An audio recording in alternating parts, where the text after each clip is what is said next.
Bismillah, alhamdulillah, wassalatu wassalamu ala rasulillah, alhamdulillahilladzi habbaba ilaina al-iman wa zayyana wa karaha ilaina al-kufra wal fusuqa wal isyan wa ja'alana minar rasyidin. Asyhadu an la ilaha illallah wahdahu la syarika lah wa asyhadu anna Muhammadan abduhu wa rasuluh habibuhu wa khaliluh al-hadi ila tariqil jannah. Allahumma salli wa sallim wa barik ala nabiyil karim wa ala alihi wa sahbihi wa man ihtada bihadihi wastana bisunnati ila yaumil liqa'i rabbih. Amma ba'du. Segala puji hanya milik Allah tabaraka wa taala. Salawat dan salam untuk Nabi kita Muhammad sallallahu alaihi wasallam. Alhamdulillah, kita hari ini akan mengkaji sebuah surat Al-Qur'an yang sangat penting di dalam kehidupan. Dan ini adalah pertemuan perdana insyaallah ta'ala. Mohon izin share screen.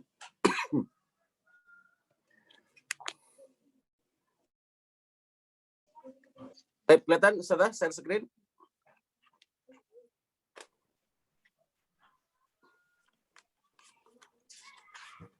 Belum nampak, Pak. Belum nampak, Ustaz. Udah nampak. Okay. Tadi sudah? Tadi sudah, Ustaz. Oke. Baik, kita judulnya tafsir Quran Surah An-Nur. Ya, Quran Surah An-Nur yang artinya apa? Cahaya. Sedal daurah markas mengkolon. Kita nyebutnya surat cahaya. Surah An-Nur ini surah ke-24 ya di dalam urutan mushaf. Sebagian ada yang mengatakan urutan ke-100 setelah Al-Hasyr dalam hal turunnya surah ya. Sebagian menyatakan demikian. Kemudian dia ini termasuk surah Madaniyah. Ya, Madaniyah. Kenapa disebut Madaniyah? Jadi ada dua hal di Quran itu. Ada surah disebut Makkiyah, ada juga Madaniyah, walaupun ada yang khilaf juga. Ya, kenapa bisa demikian? Karena ada surah Al-Quran itu yang utuh turun sepenuhnya, ada yang turunnya sebagian-sebagian, per ayat. Ya. Dan kenapa bisa menjadi satu surah? Ini tauqifi dari Nabi kita Muhammad sallallahu alaihi wasallam. Ya, maka apa yang kemudian termaktub dalam Al-Quran di mushaf kita hari ini itu sudah berdasarkan petunjuk dari Nabi kita Muhammad sallallahu alaihi wasallam ya, dari bimbingan Jibril alaihissalam, dan ini menjadi bacaan wiridnya Nabi SAW ketika sholat jahar. Beliau membaca dari Al-Fatihah sampai kemudian An-Nas dan urut, dan para sahabat semuanya meyakini urutan Quran adalah apa yang dibacakan oleh Rasulullah SAW di akhir-akhir beliau di Madinah, ya, periode akhir atau disebut dengan al-ardu al-akhirah, ya. Dan yang menarik dari surah An-Nur ini, ya, dia termasuk Madaniyah. Kalau sudah Madaniyah itu berarti lebih banyak kepada hukum-hukum praktis, ya, undang-undang keseharian, ya. Dan Quran yang ciri khas dari Madaniyah itu biasanya banyak disebut ya ayyuhalladzina amanu, ya, diseru wahai orang-orang yang beriman, yang sudah ada iman dalam hatinya, akan ada perintah demikian-demikian dan seterusnya. Ya, yang bedanya dengan surah Makkiyah, kalau Makkiyah itu cirinya biasanya salah satunya ya ayyuhan nas, ya, seruannya apa? Wahai sekalian manusia. Karena waktu itu umum. Ya, manusia masih umum. Antara yang beriman dan yang belum beriman, ya, makanya kemudian ciri di antara ciri surah Makkiyah Madaniyah itu ya ayyuhan nas. Nah, Makkiyah ini banyak sekali bicara tentang tauhid, tentang akidah, tentang keimanan, ya, terkait dengan hati.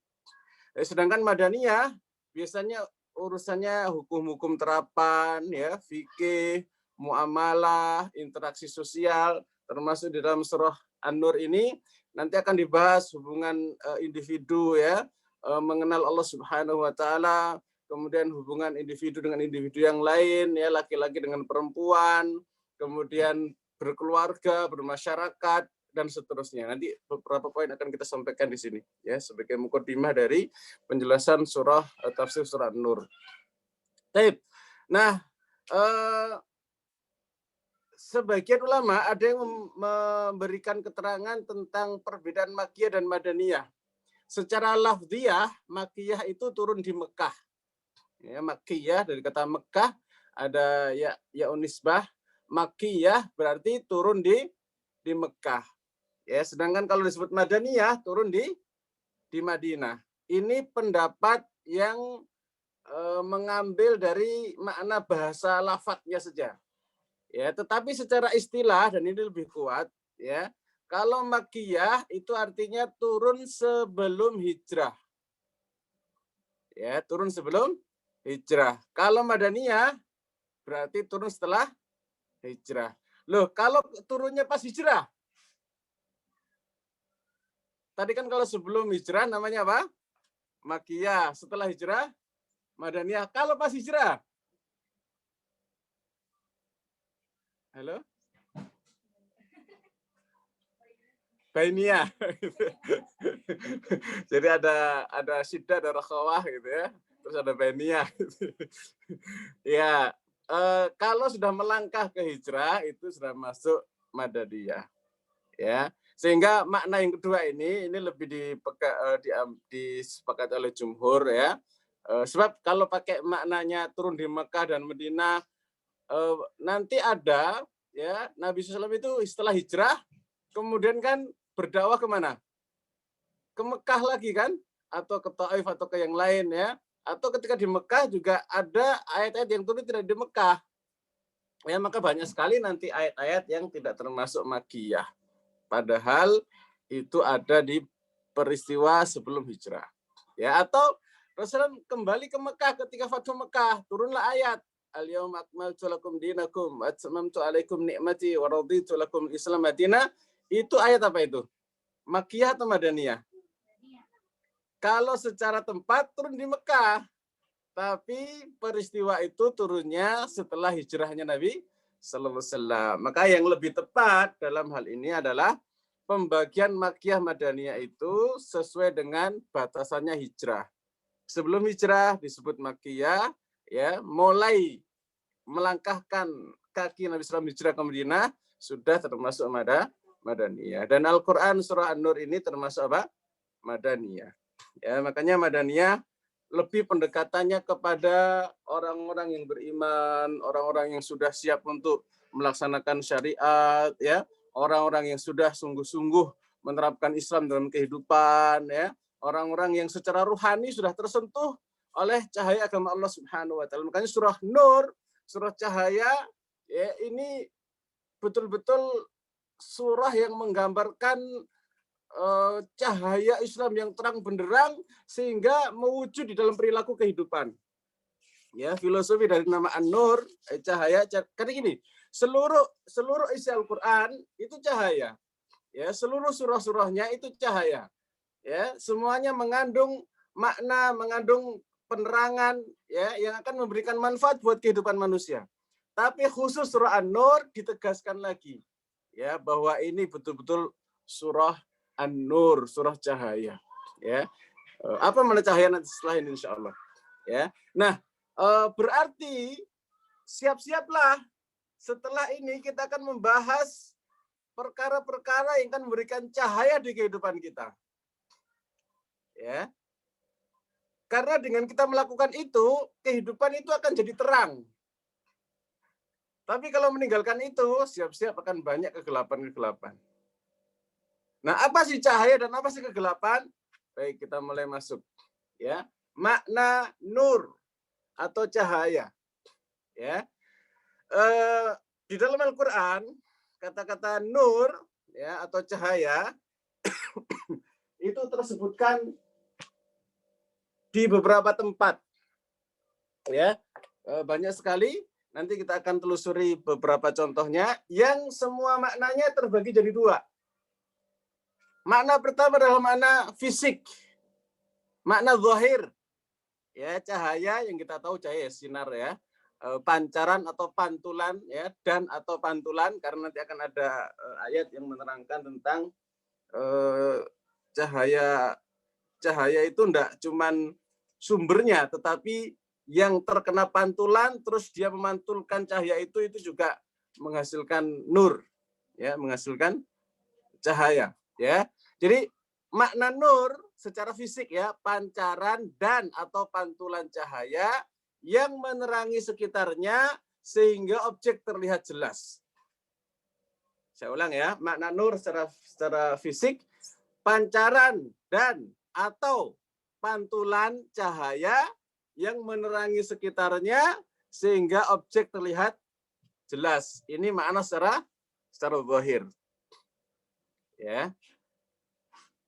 Nah, adapun makna secara mayoritas dalam Al-Qur'an, nur, kalau disebutkan nur itu ada beberapa ayat-ayat Quran, ya, yang menjelaskan tentang waja'ala dzulumati wan nur, misalnya yukhrijuhum minadz dzulumati wan nur dan seterusnya.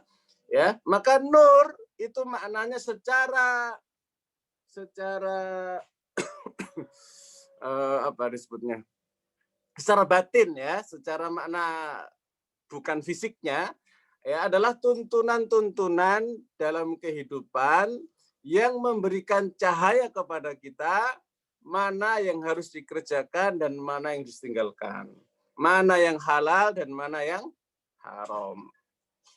Jadi cahaya itu, ya, secara istilah, ya, di dalam Al-Qur'an bukan sekedar yang mengeluarkan sinar fisik, ya, tetapi tuntunan-tuntunan dalam kehidupan sehingga kita terang tuh, ya, mau melakukan apa tuh jelas, nggak bingung. Dan itulah yang diajarkan oleh Nabi kita Muhammad Sallallahu Alaihi Wasallam. Hari-harinya itu jelas mau ngapain saja, mau melakukan apa, karena ada tuntunannya. Ya, mana yang harus dikerjakan, mana yang harus ditinggalkan, jelas, nggak ragu-ragu. Kalau ragu-ragu nanti mudzabdzabina baina dzalik la haula wala haula, bingung. Sono enggak, sini enggak, dan setan akan masuk di sela-sela itu. Kalau orang tidak punya cahaya, orang akan bingung pegangan. Ya, orang kan, waduh, harus melangkah kemana ini, ya? Harus melakukan apa ini? Karena tidak punya cahaya. Tapi kalau punya cahaya secara maknawi, ya, dia jelas sekali kehidupan ini dia harus ngapain, ya, apa yang harus dia lakukan itu jelas sekali diterangkan di dalam Al-Quran. Wabil khusus nanti kita akan bahas tentang surah An-Nur. Ya, termasuk yang halal mana, yang haram mana. Ya, dan Quran dari semenjak awal diturunkan, ya, kepada Nabi kita Muhammad SAW diajarkan kepada umat menjadi kitab undang-undang. Ya, menjadi sebuah peraturan hidup. Ya, menjadi prinsip-prinsip berkehidupan. Ya, makanya bercahayalah umat yang waktu itu ada dalam kejahiliahan, setelah datang Quran, ya, sampai kemudian surah An-Nur mengajarkan bagaimana hidup secara pribadi, berkeluarga maupun bermasyarakat, ya, itu jelas sekali, maka kemudian peradaban menjadi milik umat Islam. Tapi ya, mari kita lihat contoh firman Allah Subhanahu wa taala, misalnya di surah Nuh ayat 16. Ya, Allah Subhanahu wa taala berfirman, A'udzubillahi samil alim minasyaitonir rajim, wa ja'alal qamara fihinna nura wa ja'alasy syamsa siraja. Apa maknanya di sini? Wa ja'alal qamar, Allah menjadikan apa? Bulan sebagai cahaya, nur, cahaya. Oke, terus wa ja'alasyy syamsa, matahari, siroja, pelita. Yang satu pakai nur, yang satu siroja. Berarti yang benar yang mana ini? Dua-duanya benar. Ya, maknanya apa? Kalau rembulan itu apa? Nggak terlalu silau, ya. Ya, menenteramkan, ya, cahayanya itu lembut, adem gitu, ya. Taib. Kalau siroja panas, ya, sumber cahaya. Nah, ini siroja itu bagian dari nur, ya, secara umum kalau nur disebutkan, ya, siroja termasuk di dalamnya, ya. Adapun nur ini jauh lebih lembut, ya, kesannya, ya, sebagaimana tadi saya sampaikan, nur itu bisa bermakna cahaya itu sendiri atau pantulannya atau kedua-duanya. Ya, jadi nur bermakna cahaya secara fisik di sini ya, secara zahir. Ya, ini ada dalam Al-Qur'an surah Nur ayat 16. Baik. Nah, kalau kita lihat ya, orang ketika dapat cahaya itu terkadang ada yang sepenuhnya, ada yang separuh, ada yang sepersekian, ada yang sedikit sekali. Dari mana itu kita bisa dapatkan? Dari peristiwa rembulan. Ya, rembulan itu kalau di malam hari kadang ada apa? Ada bulan sabit, ada apa lagi? Bulan purnama, ya. Ada bulan separuh gitu ya. Nah, begitulah nanti ya. Kita itu kalau menerima Quran, kadang terima seluruhnya ya, kadang sebagiannya, enggak apa-apa, alhamdulillah. Ya, kadang kita melaksanakannya juga kadang semuanya, kadang sebagiannya, ya enggak apa-apa, alhamdulillah, disyukuri. Ya, sampai nanti Allah Subhanahu wa taala sempurnakan hidayah kita. Dan itu proses, nggak bisa ujuk-ujuk ya dapat cahaya langsung culang, langsung bersinar terang gitu. Enggak. Proses ya, pelan-pelan ya, mudah-mudahan Allah sempurnakan hidayah kita semua. Makanya kita selalu minta ya kepada Allah Subhanahu wa taala, ihdinas shiratal mustaqim. Ya, minta kok dapat hidayah kok masih minta hidayah Ustaz. Seperti ini kasusnya. Ya, cahaya itu kita sudah dapat cahaya nih, tapi ada yang total, ada yang baru sebagian. Ya, amal-amal kita terkadang ada yang terbimbing dengan Quran, sebagian masih melehoi, masih melenceng. Ya, makanya minta terus sampai nanti puncak kehidupan kita menjelang sakaratul maut. Nah, disitulah ya akan sangat jelas ini orang-orang yang dapat cahaya atau yang berpaling dari cahaya. Baik. Saya ingin memastikan sudah masuk semua ya. Baik.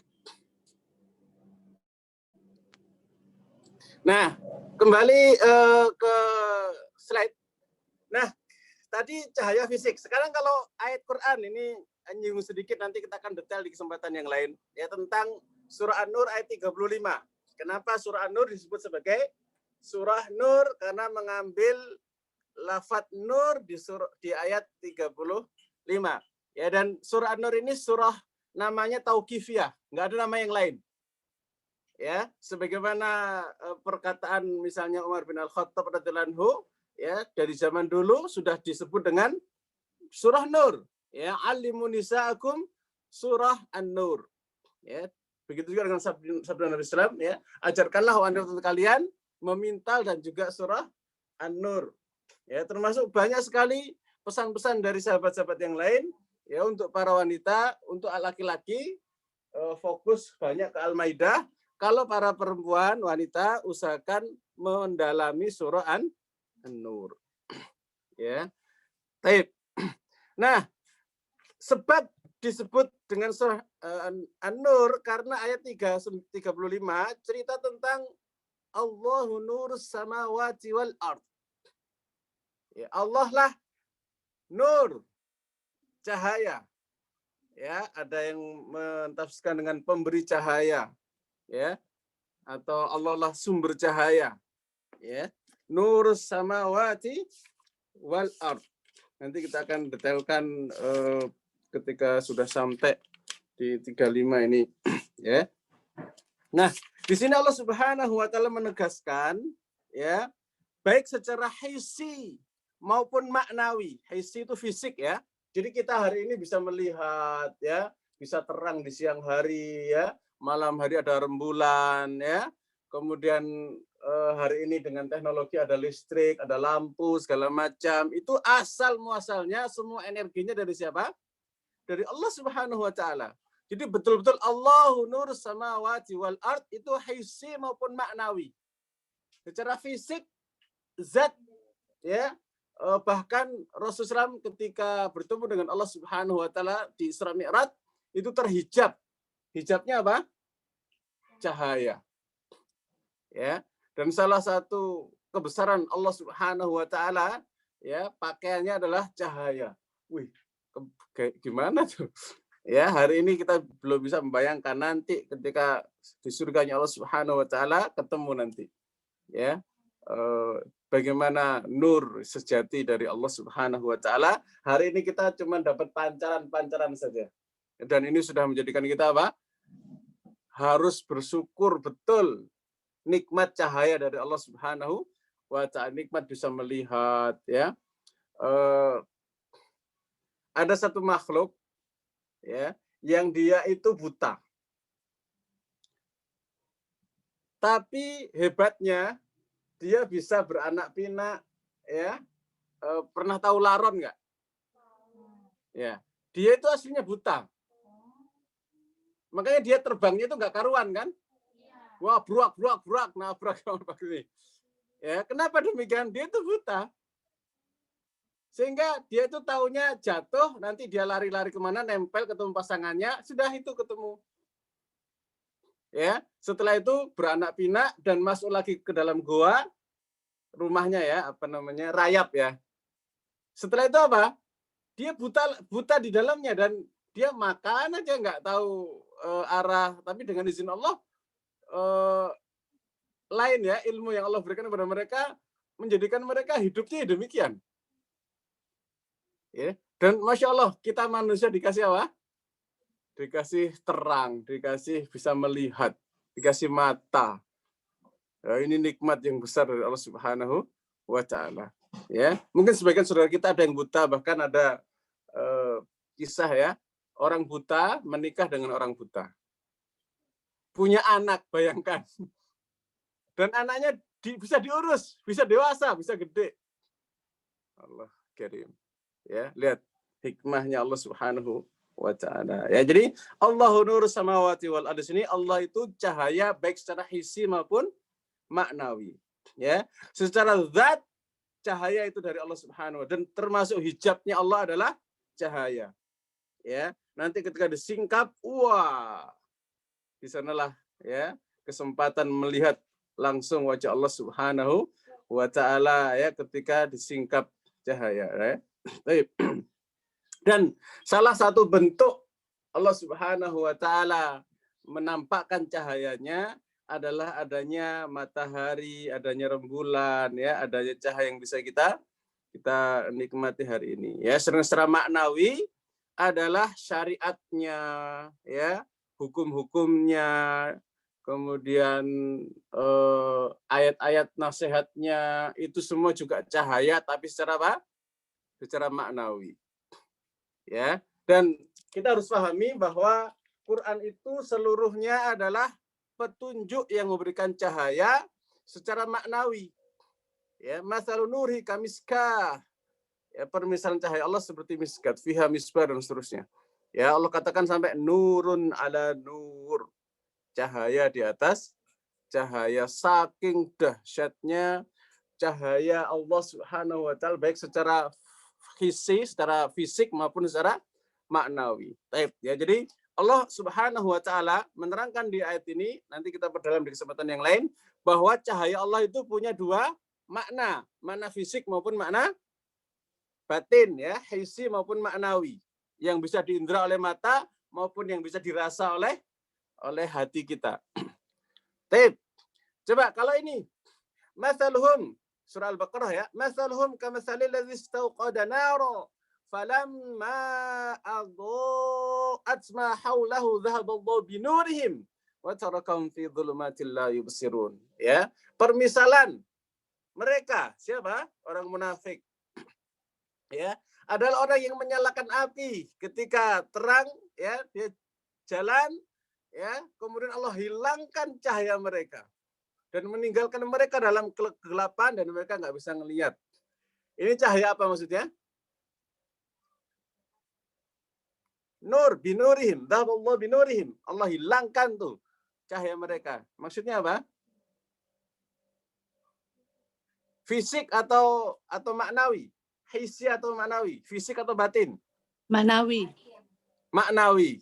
Ya, karena kemunafikan itu seperti cahaya yang kelap-kelip, kadang ada, kadang enggak. Ya, ketika dia bersama orang beriman, dia terang tuh, oh harus melakukan ini, ya, harus berjalan ke arah sini, ya.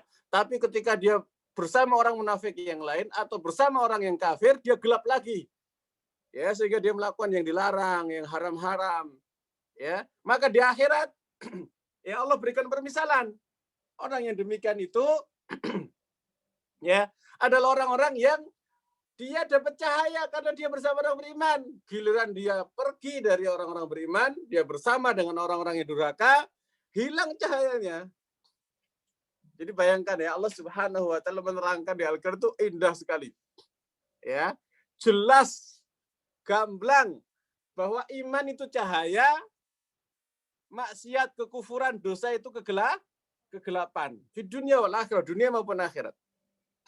Makanya hati-hati dari hal yang sifatnya merugikan ya, berupa dosa, maksiat ya. Itu sejatinya menumpuk-numpuk apa? Kegelapan. Nah, nanti di akhirat, ingat, di akhirat itu enggak ada PLN cabang akhirat ya. Enggak ada. Di kuburan ada enggak?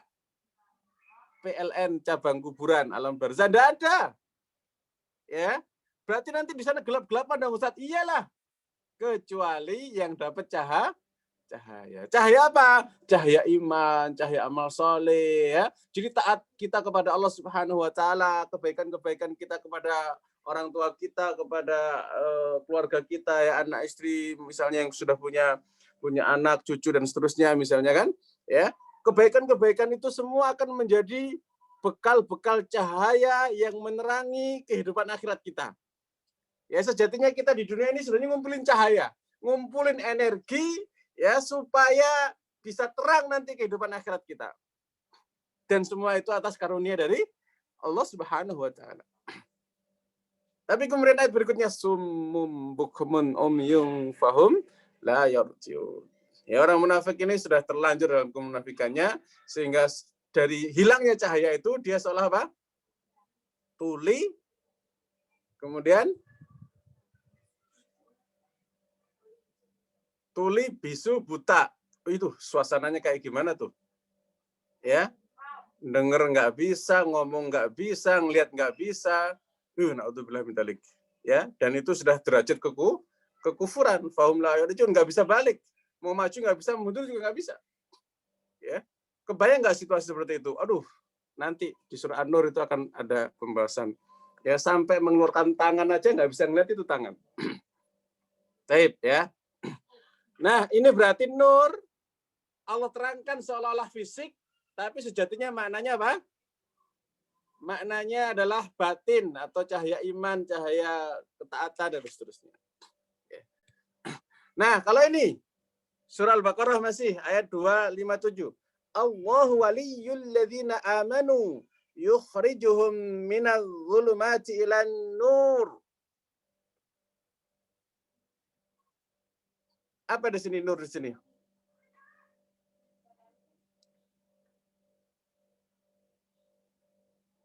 Hisi atau maknawi? Allah lah walinya orang-orang beriman tuh. Yang mengeluarkan mereka dari zulumat ke cahaya. Maknawi Ustaz. Maknawi. Oke ya. Jadi clear maknawi ini. Ini cahaya iman, cahaya ketaatan ya. Jadi kita harus yakini setiap keimanan kita itu akan menjadi cahaya di akhirat.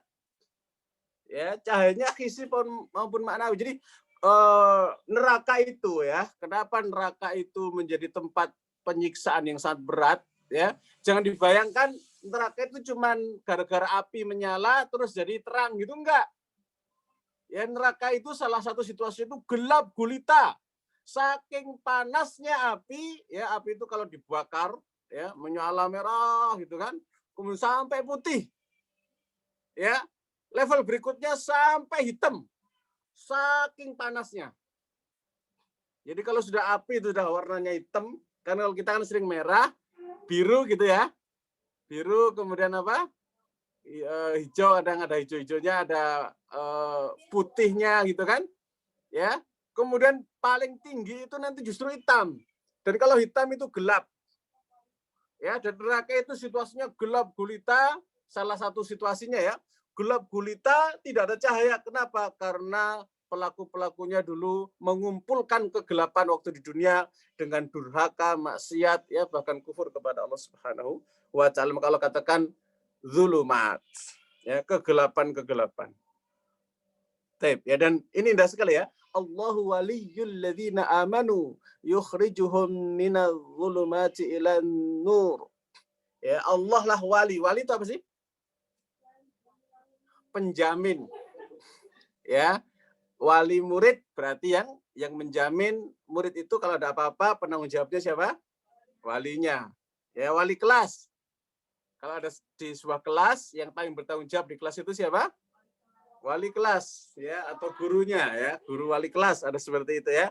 Misalnya ada orang menikah harus ada wali, ya bapaknya, karena selama ini menjamin kehidupannya adalah bapaknya. Ya, jadi penjamin. Makanya ini putri-putri ya, nanti kalau kalian menikah, ya wali itu tetap berlaku, ya. Bukan berarti setelah menikah itu kemudian ikut suami, setelah itu putus dengan walinya, bukan. Ya, wali tetap. Makanya kalau ada masalah, siapa yang boleh kita ajak untuk berdiskusi kalau sampai hampir mau terjadi perpecahan keluarga gitu ya? Siapa? Walinya. Makanya fab'atsu hakaman min ahlihi wa hakaman min ahliha. Nanti di surah An kita akan bahas. Ya, angkat salah satu hakim dari pihak perempuan dan juga hakim dari pihak laki-laki yang akan berembuk tentang keluarganya gimana supaya baik lagi. Ya. Nah, wali di sini betul-betul penjamin totalitas. Makanya ada masalah apapun curhatnya kepada siapa? Kepada Allah Subhanahu wa taala supaya nanti keluar solusinya, dapat cahaya. Ya, ini Allah jamin. Allahu waliyyul ladzina amanu yukhrijuhum minadh dhulumati ilan nur. Ya, Allah lah walinya. Allah akan keluarkan. Ya, dhulumat itu bisa maksiat, dosa, bisa masalah, bisa beban hidup, ya, bisa kesempitan, ya, bisa kebingungan, ya, bisa kejahilan, kebodohan. Tapi kalau kita sandarkan kepada Allah, nanti akan ketemu, minta sama Allah, ya Allah, minta cahaya, Allah minta solusi, ya Allah minta supaya permasalahan ini bisa selesai.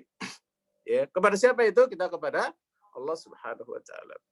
Walladzina kafaru awliya'uhumut taghut. Ya, sebaliknya, orang kafir itu wali-wali mereka itu siapa? Taghut. Ya, jadi seolah-olah walinya banyak. Ya, ternyata taghut-taghut semua ya. Taghut itu setiap yang disembah selain Allah atau setiap yang melampaui batasan-batasan Allah itu taghut. Ya, kerjanya apa? Yukhrijuhum minan nuri ila dzulumat. Ya, mereka justru menarik-narik orang supaya keluar dari wilayah cahaya menuju kegelapan. Ya, ulaika ashabun nar, mereka penghuni neraka, hum fiha khalidun, karena mereka ada dalam kekufuran yang sangat besar sekali dosanya di hadapan Allah Subhanahu wa taala, mereka akan diancam dengan kekekalan di neraka jahanam. Jadi nur di sini maknanya apa? Hidayah ya, maknanya keimanan, ketaatan ya. Semua hal yang kemudian bernilai pahala di sisi Allah Subhanahu wa taala adalah cahaya-cahaya nanti di akhirat. Baik. Nah, kita akan bahas singkat ya tentang isi pokok dari Quran surah An-Nur ya. Apa saja sih isinya dan kenapa disebut sebagai cahaya? Jadi surah An-Nur ini banyak berisi tentang undang-undang kehidupan gitu ya. Undang-undang kehidupan. Ini sekilas ya sebelum kita nanti akan masuk materi. Dan menarik sekali surah An-Nur ini awalnya itu beda dengan yang lain. Ya. Kalau yang lain itu kan misalnya alif lam mim dzalikal kitab kayak gitu ya. Misalnya ya ayat yang lain misalnya idza waqa'atil waqi'ah ya. Isinya datar. Tapi kalau surah An-Nur ini langsung di awal pertama itu suratun anzalnaha. Satu surah yang kami turunkan. Oh, tegas sekali. Ya. Nanti setelah ini kita akan bahas. Nah, keindahan itu ya menjadi pembuka dari kitab undang-undang yang sangat tegas, sangat jelas, sangat terang. Ya. Bahkan isinya tidak hanya masalah halal dan haram. Tapi apa? menerangkan sejelas-jelasnya, sejernih-jernihnya, sehingga tidak ada celah bagi manusia untuk bisa mengelak dari hukum Allah Subhanahu wa taala. Ya. Dan dengan hukum-hukum itu manusia akan sangat dekat dengan Allah Subhanahu wa taala sehingga layak dapat cahaya, begitu. Ya. Baik. Nah, globalnya ini ya, globalnya surah An-Nur ini sebenarnya mengarah kepada maknawi. Maknawi itu tadi ya, lebih kepada pendidikan jiwa. Ya, memberikan pengaruh pada hati-hati, pada ruh yang mau sungguh-sungguh pelajarinya. Ya, dan yang kalau sudah tersentuh oleh cahaya Allah Subhanahu wa taala ya, jiwa-jiwa dan ruh-ruh tadi itu akan memberikan efek menjadi akhlaknya mulia.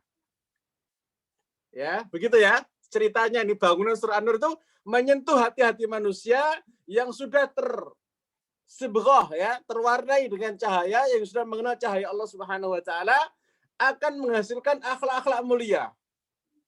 Ya, bersih dari hal-hal yang sifatnya keji dan hina. Baik dalam urusan pribadi, keluarga, masyarakat maupun kehidupan sosial kita dengan lingkungan sekitarnya. Ya, baik. Jadi episode-episode di surah An-Nur itu ya isinya itu jelas gamblang. Ini begini, jangan begini, hati-hati dari begini, ya. Isinya itu perlindungan terhadap wabil khusus ya kepada perempuan. Ya, kebanyakan nanti itu apa? Perlindungan kepada perempuan. Ya, penjaminan kesucian, kebersihan, baik hati, nurani, perasaan, bahkan sampai secara fisik pun An-Nur melindungi para wanita dari hal-hal yang hina. Ya, dan akan menjadikan rantai bagaimana dia berkehidupan dengan orang di dekatnya ya, berkeluarga, bermasyarakat dan seterusnya. Ya, bahkan akan membahas masalah etika memasuki rumah gitu ya. Nanti indah sekali ya tema-temanya itu. Kita coba telusuri ya satu persatu temanya, ini belum masuk ke ayatnya, satu persatu temanya. Jadi tema pertama langsung penegasan tentang hukum perzinahan. Ya, jadi sesuatu yang paling menyakiti ya secara fisik dari seorang wanita itu masalah dosa yang satu ini. Ya, makanya hukum Allah Subhanahu wa taala dalam masalah ini paling tegas, paling gamblang, paling jelas. Ya. Dan uniknya, ini salah satu unik ya. Quran ini ada satu ayat yang dulu pernah ada lafadznya, kemudian dihapus, tapi hukumnya masih ada. Ada yang tahu? Ada yang pernah belajar? Di dalam Al-Quran itu ada ayat yang pernah dibaca oleh Nabi kita Muhammad SAW, pernah dilafadzkan, kemudian diterapkan dalam kehidupan, tapi kemudian ayatnya itu diangkat, dihapus oleh Allah Subhanahu wa taala. Enggak ada lagi ayat itu dalam Al-Quran. Tapi hukumnya masih ada. Ada yang pernah dengar? Belum, Ustaz. Halo. Belum, Ustaz. Belum sama sekali? Belum, Ustaz. Belum.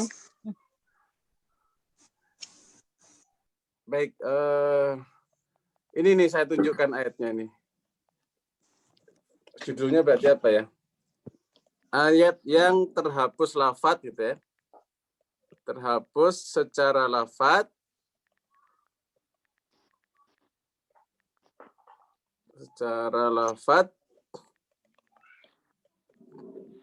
Tapi secara hukum tetap gitu ya.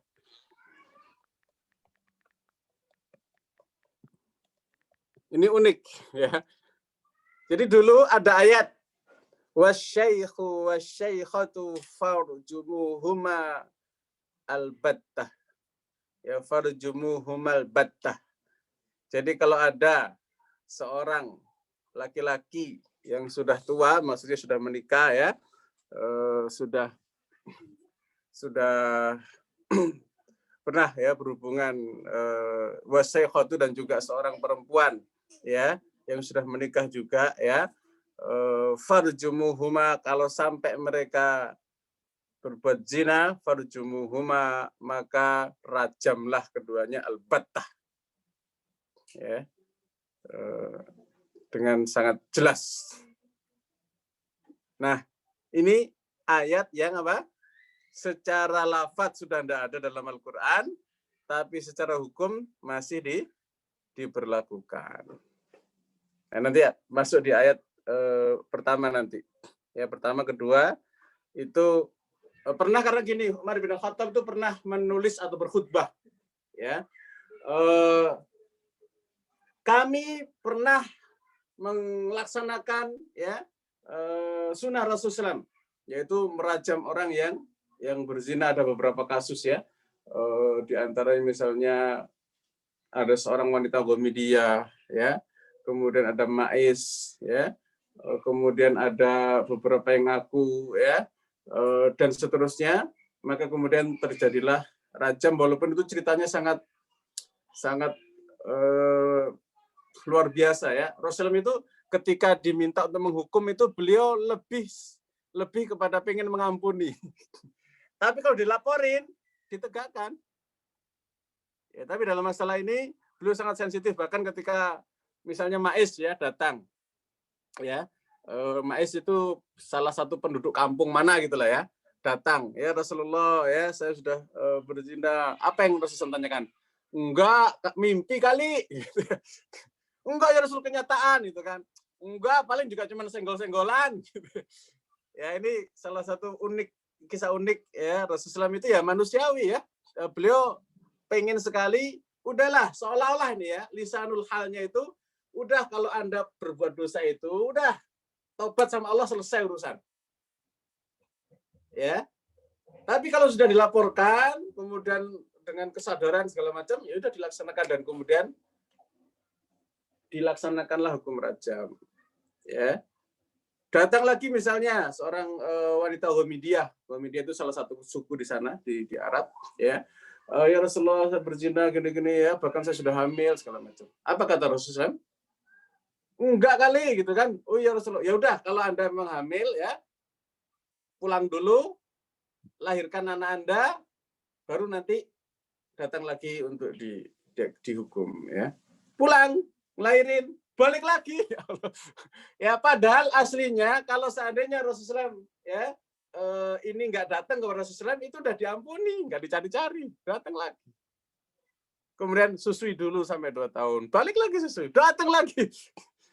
Ya, pada kalau nyusui, setelah itu tobat, selesai urusan. Tapi datang lagi, kemudian dilaksanakanlah hukum rajam. Kemudian ada yang komentar, dasar pezina. Oh, Rasul mencelai. Seandainya itu orang ya tobatnya dibagikan ke seluruh penduduk Madinah, seluruh kota, cukup untuk menghapus semua dosa-dosa orang satu kota. Ya, Masya Allah. Itu nanti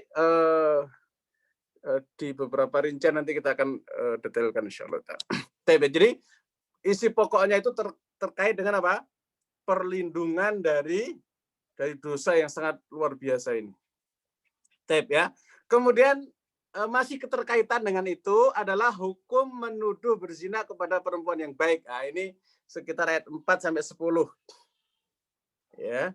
Bagaimana hukum menuduh berzina, itu ada aturan mainnya ya. Jadi jangan sembarang nuduh orang. Ya. Dan hukum perzinahan itu hampir-hampir tidak terjadi ya. Maksudnya apa? Bayangkan ya, syarat nanti ya, orang berzina itu kan harus ada saksi gitu kan. Masa berzina itu bisa ada saksinya? Kan nggak mungkin kan? Biasanya namanya orang berzina kan ngumpet-ngumpet gitu kan. Sehingga kalau sampai ada saksinya kan ini kurang ajar sekali. Ya, nanti kita akan bahas insya Allah detailnya ya, tentang bagaimana Islam menjadikan dalam masalah ini itu terang benderang. Ini harus begini, ini begini ya. Bahkan kemudian wala taqrabuz zina, jangan sampai kita jatuh mendekat-dekati, nyerempet, harus segera dicegah untuk menjaga kehormatan manusia, wabil khusus wanita. Bahkan menuduhnya saja nggak boleh, ya. Nah, kemudian disebutkan, ya, poin ketiganya adalah tuduhan dusta terhadap Ummul Mukminin Aisyah radhiyallahu anha. Ini kisah paling berat yang pernah dialami oleh keluarga baginda Nabi kita yang mulia Nabi Muhammad sallallahu alaihi wasallam. Ini fitnah paling keji, fitnah paling membuat guncang keluarga Nabi kita Muhammad sallallahu alaihi wasallam, ya, sampai turun surah An-Nur membereskan, ya, dan setelah itu Islam menjadi sangat terang bagaimana berkehidupan di keluarga, interaksi dengan sesama dan seterusnya, ya. Karena hikmah dari peristiwa kegunjang-ganjingan rumah tangga Nabi kita Muhammad sallallahu alaihi wasallam gara-gara tuduhan hadisul ifki atau tuduhan bohong terhadap Aisyah radhiyallahu anha, ya, ibu kita semua. Nah, kemudian berlanjut, ya, cerita di surah An-Nur ini terkait dengan etika memasuki rumah orang lain. Ya, jadi ada aturan main, nggak asal nyelonong. Ya, di surah An-Nur 27-29. Ya, bahkan saking dijaganya, maka kemudian diatur juga etika pergaulan antara laki-laki dan wanita yang bukan mahram, bukan muhrim, ya. Kalau muhrim itu orang yang ihram, kalau mahram itu yang haram dinikahi. Siapa saja mereka yang mahram haram dinikahi? Gampangannya jalur ke atas, ya. Kita punya misalnya bapak, ya, punya kakek ke atas, terusnya. Kemudian ke samping, saudaranya bapak, saudaranya ibu. Ya, samping tuh udah. Kalau ke bawah berarti anak, cucu dan seterusnya. Udah gampang kok. Ya. Yang bukan mahram selain itu. Anaknya saudaranya bapak, bukan mahram. Namanya apa? Sepupu, ya. Ya, sepupu bukan mahram. Boleh menikah, boleh dengan sepupu. Ya. Maka kemudian tema berikutnya adalah tentang anjuran menikah di An-Nur 32 sampai 33. Ya, pernikahan itu sunnah yang sangat besar, ya, sangat dahsyat di dalam kehidupan manusia. Ya. Dan karena hikmah menikah inilah umat Islam menjadi berjaya, ya, insyaallah taala. Tapi sekarang umat-umat yang lain mulai iri dengan umat Islam gara-gara syariat nikah ini. Ya. Dan dari syariat nikah itu kehidupan manusia jauh lebih terjaga, ya, karena syariat pernikahan dan hak-hak yang ada di dalamnya. Itu ada di 32 dan 33 ayat surah An-Nur. Kemudian tema berikutnya mulai mengangkat apa itu nur, apa itu cahaya, ya.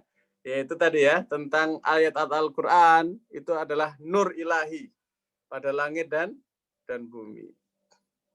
Allahu nurus samawati wal ard. Baik secara fisik maupun secara maknawi, ya, secara hissi maupun maknawi, ya, cahaya Allah Subhanahu wa taala itu yang menerangi langit dan bumi. Kalau secara fisik matahari bersinar di siang hari, rembulan bersinar di malam hari, ada bintang gemintang dengan cahaya yang sangat indah, ya. Demikian pula dengan syariah. Jadi syariah itu seperti matahari yang menerangkan segala hal supaya menjadi terang benderang, ya, tentang halal haram, tentang mana yang harus dilakukan dan mana yang harus ditinggalkan, ya, tentang keyakinan apa yang harus kita yakin dalam hati dan keyakinan apa yang tidak boleh, ya, kita yakin dalam hati dan seterusnya, ya. Baik. Nah, termasuk setelah itu, ya, An-Nur cerita tentang siapa sih, ya, ciri-ciri apa sih dari orang yang sudah mendapatkan pancaran nur ilahi, ya, pancaran cahaya dari Allah Subhanahu wa taala. Ya, di 36 sampai 38. Ya, termasuk juga ciri-ciri orang yang tidak mendapatkan pancaran cahaya dari Allah Subhanahu wa taala. Ya. Kayak gimana orang-orangnya? Ciri-cirinya apa? Itu ada di 39 ya sampai 40. Ya, itu menyedihkan sekali tuh orang yang tidak mendapatkan cahaya dari Allah Subhanahu wa taala. Ya. Kemudian Allah Subhanahu wa taala cerita tentang kekuasaannya, tanda-tanda kekuasaannya di langit dan di bumi itu di ayat 41 dan 46. Ya, lihat alurnya itu indah sekali. Dari sebelumnya apa tadi? Ketegasan dalam hukum berzina, jebret harus begini. Yang nggak boleh nuduh sembarangan. Ya, ini sudah ada kasus contoh dari rumah tangganya Rasulullah SAW. Ya, makanya hati-hati berkeluarga. Makanya harus punya etika, punya adab ketika masuk rumah orang. Ya, makanya laki-laki dan perempuan itu ada tata cara bergaulnya sendiri dalam Islam. Ya, kalau misalnya pengen laki-laki dan perempuan itu halal berinteraksi ya dan segala macamnya, menikahlah kayak gitu ya. Ya, setelah itu apa? Pakailah Quran dalam kehidupan supaya kehidupan kita tersinari oleh cahaya dari Allah Subhanahu wa taala. Mencerita tentang cahaya Allah tuh begini. Ya, orang yang dapat cahaya itu sifatnya ini. Orang yang tidak dapat cahaya ya alias dia gelap hidupnya itu kayak gini. Ya, dan itu semua adalah petunjuk kekuasaan Allah Subhanahu wa taala. Ya, sampai kemudian Allah ceritakan ya surah An-Nur ayat 47 sampai 53-nya bagaimana sikap orang-orang munafik ya dibandingkan dengan orang mukmin ketika berhukum dengan hukum Nabi Muhammad sallallahu alaihi wasallam. Ya, 47 itu beda banget. Munafik kayak gini, orang beriman kayak begini. Ya, setelah itu dijanjikan orang yang beriman, ya orang yang taat, orang yang amal soleh dapat pahalanya apa aja sih? Itu ada di surah An-Nur 54 sampai 57.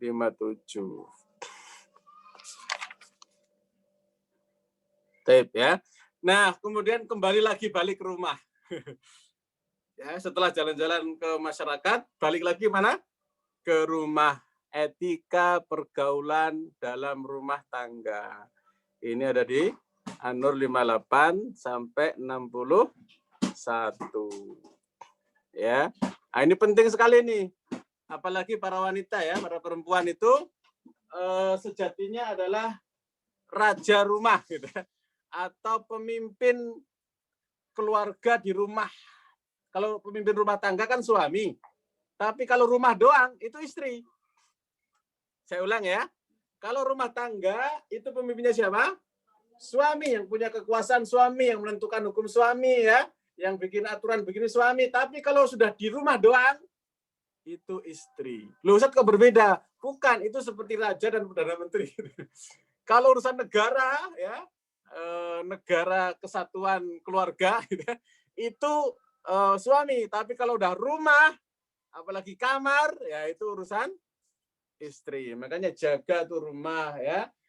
Yang berhak mendesain isi rumah kayak gimana itu sudah kekuasaannya wewenangnya istri, tapi atas bimbingan dan persetujuan dari suami.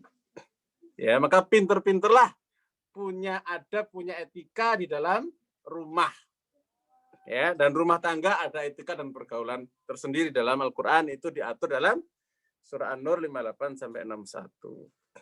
Ya, termasuk etika pergaulan orang-orang beriman kepada Nabi kita Muhammad sallallahu alaihi wasallam. Nah, itu sangat indah sekali itu. Terangkan di surah An-Nur 62 sampai 64 dan inilah cerita akhir dari surah An-Nur.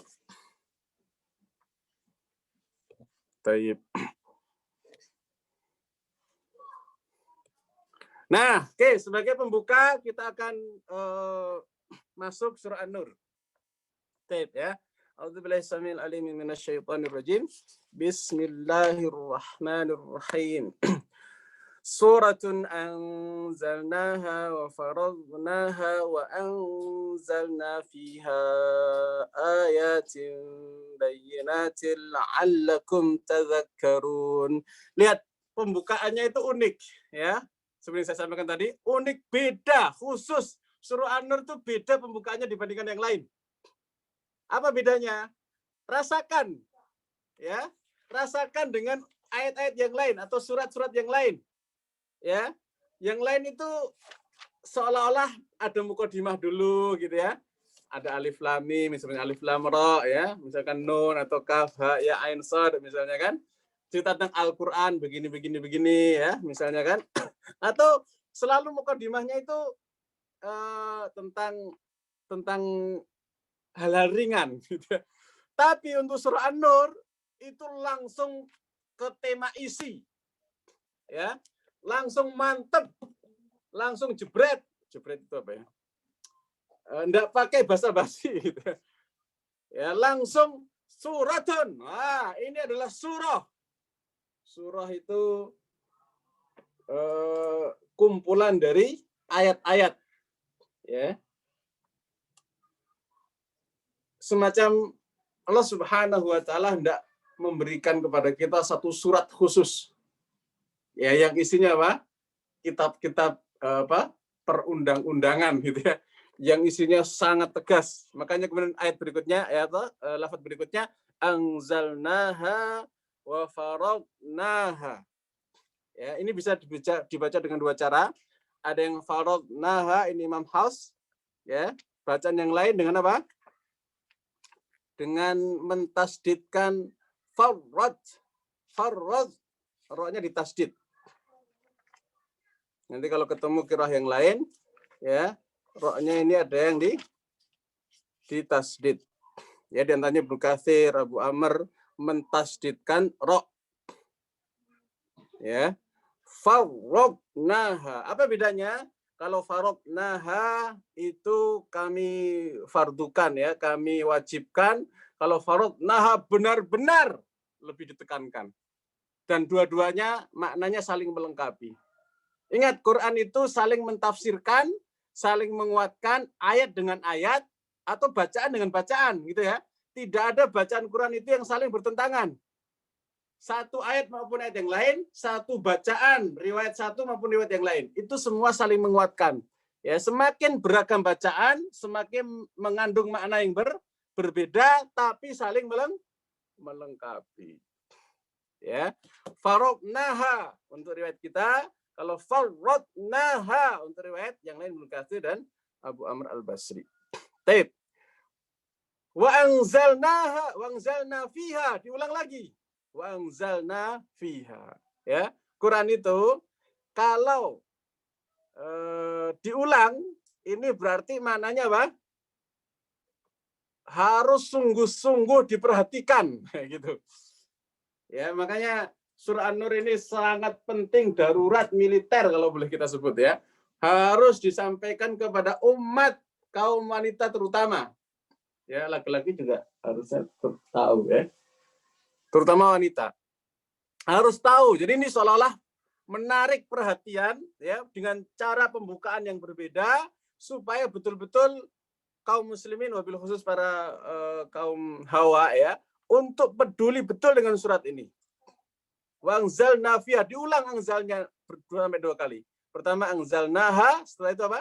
Wa anzalna fiha. Jadi setelah umum, fiha, di dalamnya. Itu saking kesannya biar apa? Biar kita itu totalitas, ya, ayat, ya, membahas ayat-ayat bayyinat yang sangat jelas. Wah, diterangkan seperti itu. Ya, ayat yang sangat terang, sangat jelas, sangat gamblang, ya, tidak ada keraguan sama sekali. Ya. Anzalnaha, saya tadi menyebutkan di sini maksudnya adalah rahmatan minna bil ibad. Jadi ayat ini Allah turunkan sebagai bentuk rahmat dari Allah Subhanahu wa taala untuk hamba-hambanya. Wa hafidnaha min kulli syaitan, dan Allah jaga, ya, surah ini untuk bisa terbentengi dari setan. Orang yang senantiasa menggunakan An-Nur menjadi manhaj kehidupannya, setan nggak bisa apa-apa. Gitu ya. Wa faradnaha, maksudnya di sini qaddarnaha. Kami berikan aturan-aturan, ya, yang sudah tertentu fiha, kemudian kami tetapkan hudud, ya, hukum-hukum wasyahadat wa ghairiha, dan juga saksi-saksi ataupun penguat-penguat ya supaya clear masalah ini begitu. Ya. Wa anzalna fi ayatin bayyinat ahkaman jalilatan. Ya, di dalamnya ada hukum-hukum yang sangat jelas, wa awamir wa zawajir, ada perintah-perintah, ada larangan-larangan. Ya. Wa hukman azimatan, dan hukum-hukum yang sangat agung. Tujuannya apa? La'allakum. Sesuatu itu kalau ada tulisannya la'alla, itu berarti membutuhkan kerja keras, membutuhkan upaya, membutuhkan kesungguhan, ya. Tadzakkarun, supaya kalian menjadi ingat, ya, menjadi dekat, menjadi diperhatikan, menjadi dicintai oleh Allah Subhanahu wa taala karena selalu ingat dengan Allah Subhanahu wa taala. Hari ini sepertinya ayat 1 dulu. Karena waktu yang sudah terbatas. Sebelum diakhiri ada yang ditanyakan, monggo silakan.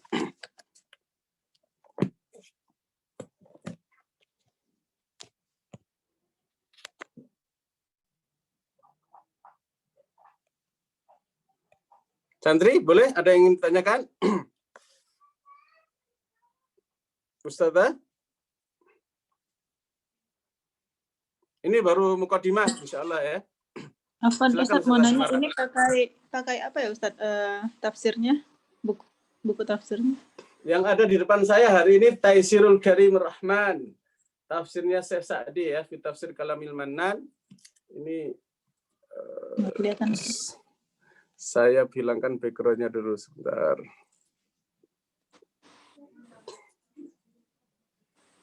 Oke, ini di depan saya ya.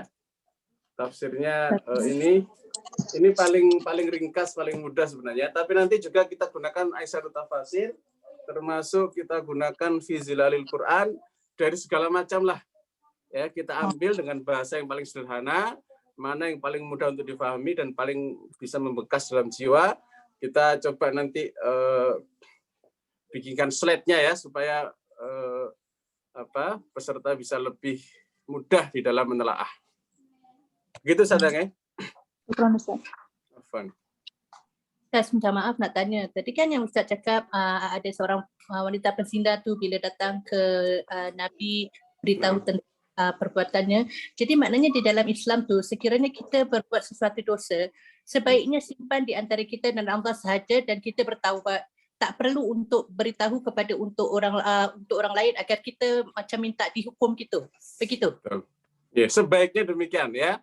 Jadi ada yang pernah ditanya sebuah pertanyaan gini, ya, saya pernah ditanya, ya Syekh, ini wanita pernah berzina, ya, tapi nggak ada yang tahu kecuali dia dan pelakunya saja ya. Kemudian dia mau menikah, ya, apakah sebaiknya jujur kepada siapa?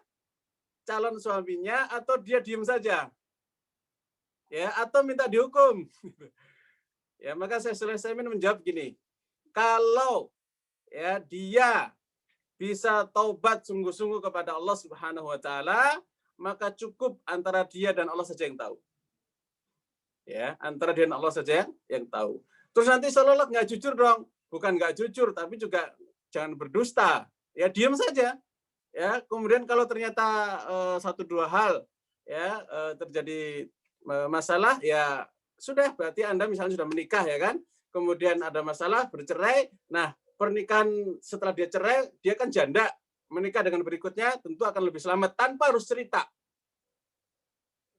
Berikutnya, poin berikutnya. Kalau memang betul-betul Anda itu tidak bisa meninggalkan dosa zina, ya, dan Anda itu mungkin ada ya, wallahu alam, dan kita jangan sampai demikian ya. Kalau nggak dihukum itu nggak berhenti. Maka yang seperti itulah yang diperbolehkan untuk lapor ke penguasa untuk dihentikan dengan dihukum secara syar'i. Ya, jadi berlapis-lapis Ustaz. Ya. Itu jadi solusi terakhir kalau memang berdosa lagi ya, berdosa lagi. Ini kayaknya kalau nggak dihentikan ini dosa terus. Maka ya Allah minta supaya dihentikan, boleh dihukum. Begitu Ustaz ya? Wallahualam bishawab. Terima kasih Ustaz. Afwan. Oke, cukup nggih? Santri ada yang ditanyakan? Cukup? Kita akhiri dengan kafaratul majelis. Subhanakallahumma rabbana wa bihamdika asyhadu an la ilaha illa anta astaghfiruka wa atubu ilaik. Mudah-mudahan kita semua hidupnya bercahaya, keluarga kita diberikan cahaya terang oleh Allah Subhanahu wa taala ya, keluarga kita semuanya dijaga, semuanya mendapatkan hidayah yang sempurna dan semakin hari semakin sempurna, dan kita semua bisa dekat dengan Nabi kita Muhammad SAW di surga, dan kita bisa mendapatkan kesempatan melihat wajah Allah Subhanahu wa taala yang terhijab ya dengan cahaya dan kelak akan dibukakan oleh Allah Subhanahu wa taala untuk kita semua. Wa akhiru da'wana alhamdulillah. Assalamualaikum warahmatullahi wabarakatuh. Waalaikumsalam warahmatullahi wabarakatuh. Afwan. Terima kasih Ustaz.